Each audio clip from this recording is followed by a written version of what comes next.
我在老婆的包里翻出半瓶润滑液，可我压根没和她用过这东西。我买来2瓶强力胶，全给灌了进去。半夜里我家狗叫得震天响，而我老婆少了半条腿。就在几天前，妻子穿着心爱黑丝去面试，本来3分钟就能结束的事，我守在公司门口，硬是等了整整3个小时。面试刚结束那会儿，她腿上的黑丝变得破破烂烂，我心里猛地一抽，强装镇定，安慰自己别想太多。可就在她弯腰换鞋时，我看见那破丝袜上沾着些黏糊糊的东西，我的手控制不住的抖，拼命想保持脸上的冷静，但眼泪不争气的往下掉。回到房间时，白若曦早就睡熟了，我躺在床上，脑子里全是那双破丝袜，还有她走路那奇怪的姿势，熬到深夜才勉强睡着。第二天我刚起床，白若曦已经穿戴好要出门，还是白衬衫配包臀裙。我特意多看了几眼，她腿上穿的仍是黑丝，可她下班回来时，腿上的丝袜却不见了。还没等我开口问，她就满脸怒气从包里掏出双丝袜，下车就被东西刮破了，气死我了。我心头稍稍松了口气，看来真的是自己多疑了。可等看清她手里的丝袜，我脑子轰的一声炸开，只觉得浑身冰凉。白若曦她分明在撒谎，她早上穿的明明是黑色丝袜，此刻她手里拿的却是肉色的，像一道霹雳狠狠劈在头顶。如果说之前只是有些怀疑，此刻我完全确定她出轨了。就在她刚才弯腰那瞬间，我清楚看到她大腿根处有好几块暗红，那是皮下血管破裂的痕迹，那是吻痕。我跟白若曦是大学做兼职时认识的，毕业后我们一起携手创业，每天清晨为找投资东奔西走，四处碰壁，受尽冷眼。每个深夜为维护客户，陪笑陪酒喝到吐。最难的时候会在早餐店买包子，偷偷多装些榨菜丝萝卜丁当午饭吃。好在皇天不负有心人，创业终于有了起色，小公司渐渐发展成规模企业。那天白若曦说不想工作了，想待在家里做贤内助，我笑着满口答应。她陪着我一路吃苦走来，受了太多委屈。从那以后，她便安心待在家里，每天逛逛街，做指甲做美容，她也没忽略我。每天早上我的西装都熨得整整齐齐，晚上一回家就有新鲜可口的热饭热菜。只是我万万没想到，所谓的永远竟然只维持了短短3年。不知从什么时候开始，她开始抱怨车比不上小姐妹的，吐槽名牌包不是最新款，甚至有时我下班回家，餐桌空空如也，毫无烟火气，这些我全都不在意。我努力创业赚钱，不就是为了让她过得更好吗？车不好我就拼命换车，包不是最新款，我就帮她配货购买。没饭菜我也可以自己做，可我万万没想到她竟然会背叛我。一想到她出轨的画面，我就根本无法冷静。第二天她去公司上班后，我找到她上班那家公司，随便选了个基层职位，投了简历，不到1小时，人事就发来面试通知。我脱下西装，换上格子衬衫加牛仔裤，去公司参加面试。面试我的是个年轻小姑娘，这个基础岗位我简历完全没毛病，随便聊了2句，便通知我第二天上班。第二天一大早我就赶到公司，选了角落里的位置，这位置能看到办公室所有人，又不会引人注意。上班半小时后，白若曦才姗姗来迟，依旧是衬衣包裙加丝袜。白若曦的座位在老板办公室旁，整个上午我都偷盯着她，试图找出那个奸夫，可整整一上午她就坐那玩手机，不停补妆补口红，别说认真工作了，连电脑都没打开过，正胡思乱想。白若曦突然起身，走进身后的办公室，随手关上房门，接着窗户上的百叶帘唰的一下全部关上，直到差不多1小时后，办公室门才重新打开。白若曦走出来，双唇红肿不堪，衬衣下摆皱起不少褶皱，边走边拨弄散乱的长发，朝洗手间走去。我死死盯着洗手间的方向，旁边的同事赵鹏用胳膊捅了捅我：“这娘们儿，别想了，人家是有主的了。”我没理会他的话，双手死死握拳，猛地站起身。赵鹏被我吓了一跳，低声抱怨道：“神经病啊，吓我一跳，也不看看自己啥鬼样。”直到靠近老板办公室，我才放慢脚步从门口慢慢走过。里面一个戴金丝眼镜的30来岁的男人正低头拉着西装裤的拉链。白若曦从洗手间回来后，就一直坐在位子上低头玩手机。下班后，我特意在公司外逗留了1个多小时。回到家时，他刚洗完澡从浴室出来，30多度的大热天，他竟穿着长袖长裤的睡衣。我心里瞬间明白，故意开口问他：“这么热怎么还穿长袖？”白若曦支支吾吾的回答：“过几天快来大姨妈了，你不是总让我注意保暖吗？”是吗？那确实是要注意保暖。我紧盯着他的眼睛，或许是我目光太犀利，白若曦根本不敢看我。就在他快撑不住时，我缓缓开口道：“这几天项目比较忙，我到客窝睡几天，晚上要加班，怕吵着你休息。”听到我的话，白若曦瞬间松了口气，整个人都松懈下来。你工作要紧，不用管我。说完便逃也似的回了房间，看着他毫不留情关上的房门，我心中冷笑不止。他当然会松口气，不然该怎么跟我解释他那一身的暧昧痕迹？跟他待在同一个房间，我怕自己会忍不住爆发，时机还没到，再恶心我也只能先忍着。之后的几天，白若曦还是照常去公司上班，只不过每天都会去老板办公室待上个把小时，有时候是上午，有时候甚至上午1次下午1次。到真相工作很忙，我白天就在这家公司里，表面装模作样摸鱼，实际暗中盯梢观察，晚上就回自己公司处理一些必要文件，一直都没什么机会拿到有分量的证据。直到这天，一向只在办公室玩手机的白若曦突然朝同事发难，行政部每天都会安排保洁打扫，公司从没出过什么问题，这个月的保洁费照常审批时却被白若曦拦了下来。这么点小事还要专门请个保洁，每个员工自己下班后扫一下不就得了？一个保洁1个月6000块，你当钱是大风刮来的？这个月的保洁费先压着。行政部主管是个40多岁的中年男人，面对白若曦一连串质问也不敢反驳。白若曦如今在公司摆着老板娘的谱，主管只能唯唯诺诺点头答应。受完气的主管眼睛扫了一圈办公室，转头就来到我的工位前。小芳，下班后你多留一下，今天公司的打扫工作就交给你了。我一听火气瞬间就上来了，我是看起来很好欺负的小瘪三吗？为什么偏偏是我？不会让大家各扫各的卫生吗？说的就是你，刚上班就不听领导安排，你还上什么班？下班后把办公室全部扫一遍，还有老板的办公室一处都别漏，听见没有？我本想继续反驳，听到后面一句话，连忙止住了嘴，装作不情不愿地答应下来。还以为是什么硬骨头，原来是个窝囊废。我点头答应下来，主管捏着茶杯转身走了，还不忘回头骂我几句。等他走后，我赶紧上网买了个微型摄像头，特意选了同城送达，正愁没机会靠近老板办公室，机会就自己送上门了。确定公司所有人都下班后，我将刚刚送到的摄像头藏在了角落的绿植上，仔细调整了一下摄像头角度，镜头刚好对上办公大桌，桌子上摆着某某公司总经理陈羽凡的名牌。第二天我依旧躲在角落的工位上，时刻留意着白若曦的动静。一上午白若曦都没有进老板办公室，就在我等得不耐烦的时候，白若曦总算朝着老板办公室走去。见状我立刻走出公司，来到楼下的咖啡店坐着，迫不及待地打开了手机监控界面。只见白若曦半趴在办公桌上，我赶紧戴上耳机，耳边传来了他们露骨的对话。还是穿着黑色有感觉，上次都差点被他发现了，下次还是别穿了。只听见撕烂一声脆响，似乎是丝袜被撕烂的声音。接着陈羽凡伏在白若曦的背上说道：办公室不够刺激，不如我们去你家里玩吧。此时的我像吞了100只苍蝇一般恶心，恨不得立马冲上去撕碎它们。但是很快我就强迫自己冷静下来，如果只是单纯捉奸，那就太便宜他了，我要让他身败名裂，付出代价。突然一个疯狂的计划在我脑海里浮现出来，我立刻起身跑回家中，在各个房间里都装满了监控，然后给白若曦发消息说晚上要开会，让她自己出去吃晚饭。一切准备妥当之后，我找了一家宾馆住下，静静等待着两人上钩。没过多久，白若曦和陈羽凡就出现在了我的家中。看着手机中那不堪入目的画面，我的嘴角渐渐裂开一个诡异的弧度。别急，好戏才刚刚开始。我退出监控界面，用朋友办的电话卡拨打了报警电话。我要报警，前进花园小区9栋527，好像有个女人正在被人糟蹋，我听到里面有女人微弱的惨叫声，你们再不来，她可能等会儿就撑不住了，还请你们一定不要暴露我的身份信息，我怕那歹徒到时候找我报复。挂断报警电话后，我又立刻拨打了一家媒体记者的电话。我接通后直接说，这里有一个劲爆新闻，前进花园小区9栋发生一场重案，你们快点过来。没有理会那记者的连声质问，我直接挂断了电话，坐在车里点上一支烟，静静等待。没过一会，就来了好几辆警车。随着警察的到来，小区各个地方的居民都开始关注情况。吃瓜可是民众的天性，警察刚上楼没一会，就看到那个记者扛着摄像机也跟了上去。我笑得更开心了，笑着笑着，我的眼角就滑落几滴眼泪。大概半个小时后，警察带着穿戴整齐的白若曦和陈羽凡走下楼，坐上了警车。那个精明的记者则躲在人群里默默拍照，周围的群众也都拿着手机发朋友圈，议论纷纷。接下来就该等警察通知家属去领人了。我现在真想看看，到时候妻子见到我会是什么样的表情。回到出租屋后没多久，我就接到了警察打来的电话。我眉眼带着淡淡的微笑，却用一种疑惑的语气回答道：是我，请问有什么事吗？是这样，我们接到报案，说你老婆被人糟蹋了。不过那警察的话还没说完，就被我着急的打断。你是说我老婆被人欺负了？我老婆是白若曦，到底是不是真的？你先别激动，我怎么可能不激动？我老婆到底怎么样了？被连续打断2次，这次警察加重语气说道：先生，你先听我说，你老婆并没有被人糟蹋。我装作松了一口气的语气说道：那就好，那就好，幸亏白若曦没事。她不是被糟蹋，她是出轨了。经过我们的调查，他们是自愿发生关系。警察这不合时宜的一句话，令我久久没有回话，装作一副被狠狠打击到的样子。方涵先生，你还好吧？我知道这对你来说有些难以接受，但你要坚强一点，可千万别做傻事。我的声音充满了一种苦涩。我没事，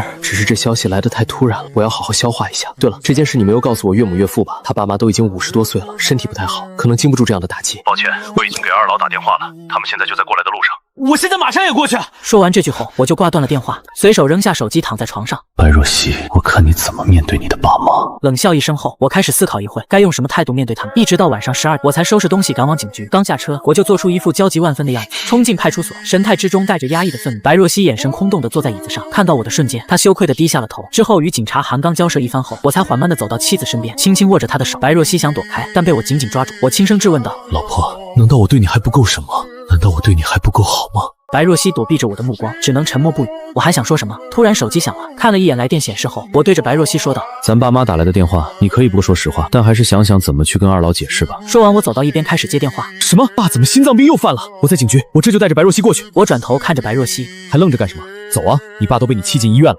我们的事回去慢慢说。开着车来到市医院，我们找到在急救室外的岳母李淑芬，旁边还坐着白若曦的大伯。我跑到岳母身前蹲下，妈，爸怎么样了？有没有生命危险？李淑芬看着我，急忙抓住我的手。方寒，对不起，是我们没有教好女儿。妈，先别说这些，爸的身体最重要。先不说这个，爸的手术费还没有交吧？我先去交手术费。李淑芬一把拉住我的手，有些羞愧地说道：方寒，我们哪里还能用你的钱啊？妈，你跟爸对我都很好，我是一个孤儿，是你们二老让我感受到了亲情。就算没有白若曦这层关系，我也应该出钱帮忙。轻轻抽出被岳母抓着的手，我转身往收费的地方走去。岳母看着我的背影，张了张嘴，却什么都说不出来，心中的愧疚感让她无地自容。岳母走到白若曦跟前，白若曦低着头，怯生生地喊道：李淑芬抬手狠狠扇了白若曦一巴掌。别叫我妈，我没有你这不知羞耻的女儿。方寒那么好的孩子，你居然还做出这种事来，你自己想着怎么去解释吧。白若曦抓着李淑芬的手哭道：妈，对不起，我真的是被鬼迷心窍了，你原谅我这一次吧。李淑芬用力地抽出手，没有理会女儿，而是回到椅子上，担心地看着手术室的方向。我交完钱后往回走，刚走出电梯，就看见白若曦一个人孤零零地站在一边，嘴角扬起一抹淡淡的笑容，走过去坐在岳母身边，安慰道：妈，你放心，爸会没事的。手术费我已经交了，后面要是不够的话，我再继续交。李淑芬是既羞愧又感动。方寒，这次是我们对不起你，发生这种事，你就算是要跟若曦离婚，我们也没话说，我们不会要你1分钱，你出的医药费，我们也会想办法还你。这事等爸康复了，回去了再说吧。这时白若曦有些踌躇不前，几经挣扎后才缓步走了过来，没有犹豫地跪下，用一种哭腔说道：老公，对不起，我错了，原谅我这一次吧，我也是一时鬼迷心窍，我保证以后绝对不会再做出对不起你的事。我沉着脸想将白若曦扶起来，这里是医院，有什么事我们回家再说。可白若曦还是哭着抱住我的头。岳母起身，一巴掌扇在白若曦脸上。还嫌不够丢人吗？这里是医院。我眼底闪过一丝厌恶，不过却并没有扶起她。白若曦愕然地看着李淑芬，她本来想着自己妈在这，她卖惨迫使我原谅她，哪怕是一句违心的话，也能让她看到一点希望。但她怎么都没有想到，自己的妈妈居然不帮她。我露出一抹不屑的笑，她在想什么我可是清清楚楚，只能说这是小孩子的把戏。守了一晚上，岳父总算是从手术室出来，病房里岳父还没有醒。我看着他们说道：妈，你和大伯年纪大了，先去休息一下，这里我来看守就好。那怎么行？你也累了一天了，先回去休息吧。而且你跟若曦的事也得回去讨论出一个结果。见岳母坚持，我也不再推脱，下楼买了几份早餐后，就带着白若曦离开医院。到家后，白若曦连鞋都没有换，直接走到我跟前跪下。老公，我错了，我再也不敢了。我很好奇，我对你不好吗？你为什么要这么做？难道真的是因为耐不住寂寞？老公，我真的错了，我保证以后再也不会了。你说，我还能相信你的保证吗？白若曦再也忍不住的哭了，伸手抱着我的腿说道：老公，求你再给我一次机会，我一定会弥补这个错。我明天就把工作辞了，全职在家照顾你。老公，你打我一顿吧，这样能让你心中好受一点。我推开白若曦，就这么看着她，一手扬起，狠狠地扇过去。白若曦闭着眼睛没有躲，但随着巴掌的落下，却没有声响。原来我散去力改成了温柔的抚摸，我眼神温柔地抚摸着她的脸颊。我怎么能打你呢？我下不去手。白若曦再一次控制不住地抱住我。老公，原谅我好不好？不要跟我离婚，以后我们安安稳稳的过日子。看你表现吧，我要是就这么原谅你，我不甘心啊。白若曦大喜过望地保证道：我一定好好表现，我保证你会看到我的改变。吃过饭后，我们拿着午饭去医院看望他爸妈。来到病房外，我敲了敲房门后才推门而进。我找了张桌子将菜摆出来。李淑芬眉头一皱地问道：那死丫头呢？在门外，他怕爸醒来看见他又犯病，所以就没有进来。她要是担心这个，也不会做出那不知廉耻的事儿来。我只是笑着，仿佛并没有因此而生气。就在他们吃饭的时候，我则坐在病床旁照看着岳父，也不知道是不是错觉，我好像看到岳父的手指动了一下，在眨眼的时候，就看见岳父已经睁开眼睛。我赶忙上前说道：爸，你醒了，有没有感觉哪里不舒服？正在吃饭的岳母跟大伯听到我的声音，连忙放下碗筷围了过来。白若曦则在病房外探着头观望着，她不敢进来。李淑芬上前问道：老白，你感觉怎么样？有没有哪里不舒服？白建国虽然还有些虚弱，但还是板着脸看着周围的人，没看见自己想看的人。他有些愤怒地说道：好啊，我这么多年养大的女儿，还不如女婿靠谱。我生病躺在床上，他连看都不来看一眼。爸，不是这样的，爸，他就在门外，他是担心你看到他会再犯病，所以就没敢进来。叫他进来。我看了一眼李淑芬后，才走到病房外将白若曦拉了进来。白若曦看着满脸严肃的父亲，既羞愧又害怕地低下了头，用细弱闻声的声音喊道：爸，不要叫我爸，我没有你这个不知羞耻的女儿。白若曦扑通一下就跪在地上，哭着说道：爸，我错了，我真的知道错了。不得不说，我有点佩服他了，瞧瞧这下跪的动作，多么熟练。白建国挣扎一番后想起来，但身体实在是无力。只见他看着白若曦说道：方寒，我知道你心中有气，你替我打他一巴掌。我愣愣地看着白建国，一时间不知道该作何回答。我倒真想下手，但又有些担心这是一个陷阱。白建国见我迟迟没有动作，继续说道：“怎么打一个女人都不敢吗？你还是不是男人？”见他都这么说，我也不再犹豫，抬手就是一巴掌，狠狠扇在白若曦脸上。清脆的巴掌声在这病房久久回荡。白建国脸色这才好看一点，他是逼着我打他女儿的，他就是要让我心中的怨恨爆发出来。只有这样，这场婚姻才能被挽救。白若曦虽然挨了重重一巴掌，但她却很高兴，因为我打她了，也就意味着她还有机会获得我的原谅。继续。我反手又是一巴掌打在另一边的脸上。继续。但这次我却停手了，看着白若曦两边肿胀的脸颊，我开口求情道：“爸，算了吧。”白建国转头看着窗外说道：“既然你都求情了，那就算了，带着他回去，我不想再看到他。你们两个的事，我们也不管是离婚还是继续过日子，都是你说了算，我们不会有半点怨言。”我张了张嘴，最后也没再说什么。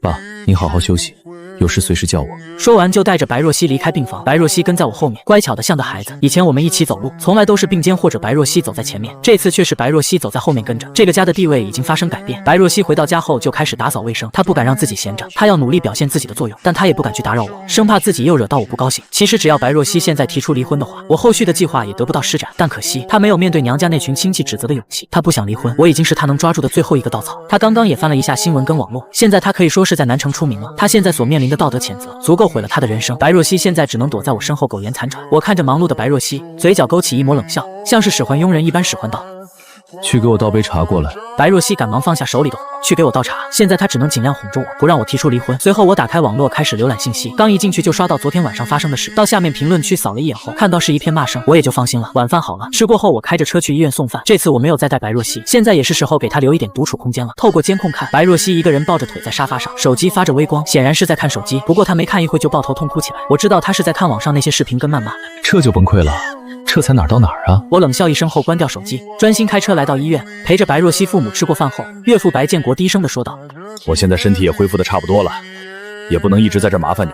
我想明天就出院回家静养一段时间。”爸，你现在身体还没有完全康复，再观察几天吧。虽然我嘴上这样说，但是心里早已乐开了花，因为白若曦还不知道她接下来的处境。第二天一早，白若曦将我喊醒：“老公，今天爸出院。”我知道，我一会儿过去，你也一起去。吃完饭后，我就带着白若曦开车前往医院。来到医院，我让白若曦去接她爸妈，我则去办理出院手续，并补齐费用。李淑芬看了一眼自己的女儿，她现在对她已经无话可说了，骂也骂了，打也打了，她也不想管了，让其自生自灭挺好。爸妈，你们要不去我家里住几天吧？白建国摆了摆手说道：“方涵，我们就不去麻烦你了，你送我们回家吧。